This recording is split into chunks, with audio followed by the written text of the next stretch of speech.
In March 2026, the United States and Iran stood hours away from a direct military confrontation. Strike packages were prepped, threatening a wider regional war. To stop the escalation, both sides needed an immediate back channel, but they bypassed the traditional diplomatic hubs of Oman and Qatar. Instead, senior American and Iranian officials routed their most sensitive messages through Islamabad. To understand why Washington and Tehran trusted Pakistan to contain a global crisis, we have to look at a strategic recalibration that began 1 year ago.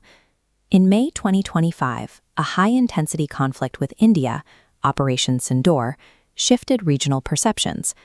Pakistan's military success demonstrated operational coherence, catching the attention of global powers. This wasn't merely a tactical win. The outcome earned direct validation from the highest levels, with President Trump publicly crediting the subsequent ceasefire to U.S.-Pakistan coordination. By June 2025, General Munir was hosted at the White House for an extended private meeting. This high-level access converted military credibility into a direct, workable strategic channel with the American presidency. But this prestige exists alongside structuralism.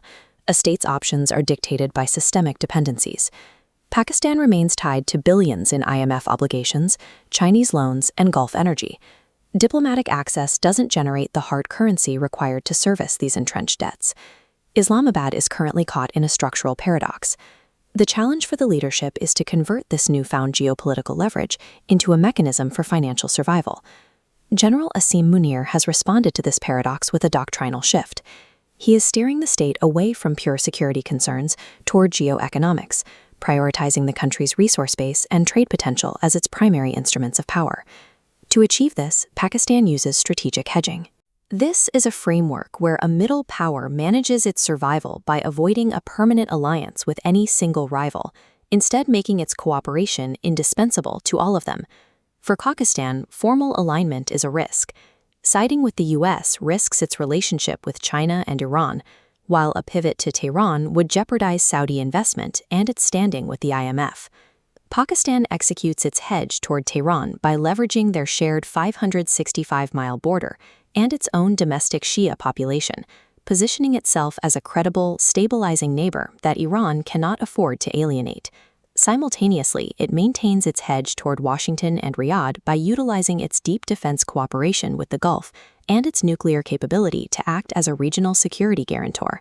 By managing these competing interests, Pakistan has transformed its difficult geography into an asset that every major power in the region needs to access. To monetize this strategic positioning, Islamabad created the Special Investment Facility Council, or SIFC. This body represents a new transaction. Pakistan is moving away from the Cold War model of offering military bases and is instead inviting foreign powers to establish economic bases. This data shows an estimated $6 trillion in untapped mining, agriculture, and IT resources. The pitch to the US, China, and the Gulf is that Pakistan will continue to facilitate regional security and mediation, but only if it is coupled with long-term direct investment in these sectors. By linking regional stability to its own financial health, Pakistan is attempting to make its economic recovery a shared interest for the international community. However, this strategy faces the friction of global realities. Gulf partners are currently focused on the regional fallout from Gaza, and momentum on Chinese-led infrastructure projects Ecuador has slowed. Furthermore, facilitating talks with Iran has not removed the rigid conditions of Pakistan's IMF bailouts. The state's fiscal room remains tightly constrained by international lenders. Despite these hurdles, Pakistan's specific role stands in contrast to India. New Delhi's visible shift toward Israel and the West has limited its ability to act as a bridge to Tehran, leaving it sidelined from the current mediation effort.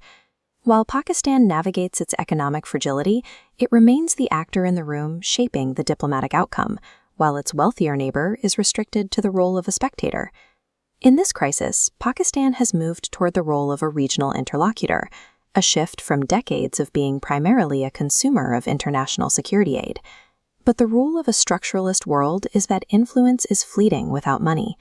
Diplomatic relevance cannot permanently replace the need for fundamental financial sovereignty. Pakistan has shown it possesses the geopolitical weight to help pull the Middle East back from a major war. The ultimate test is whether it can use that same influence to pull its own economy back from the brink of collapse.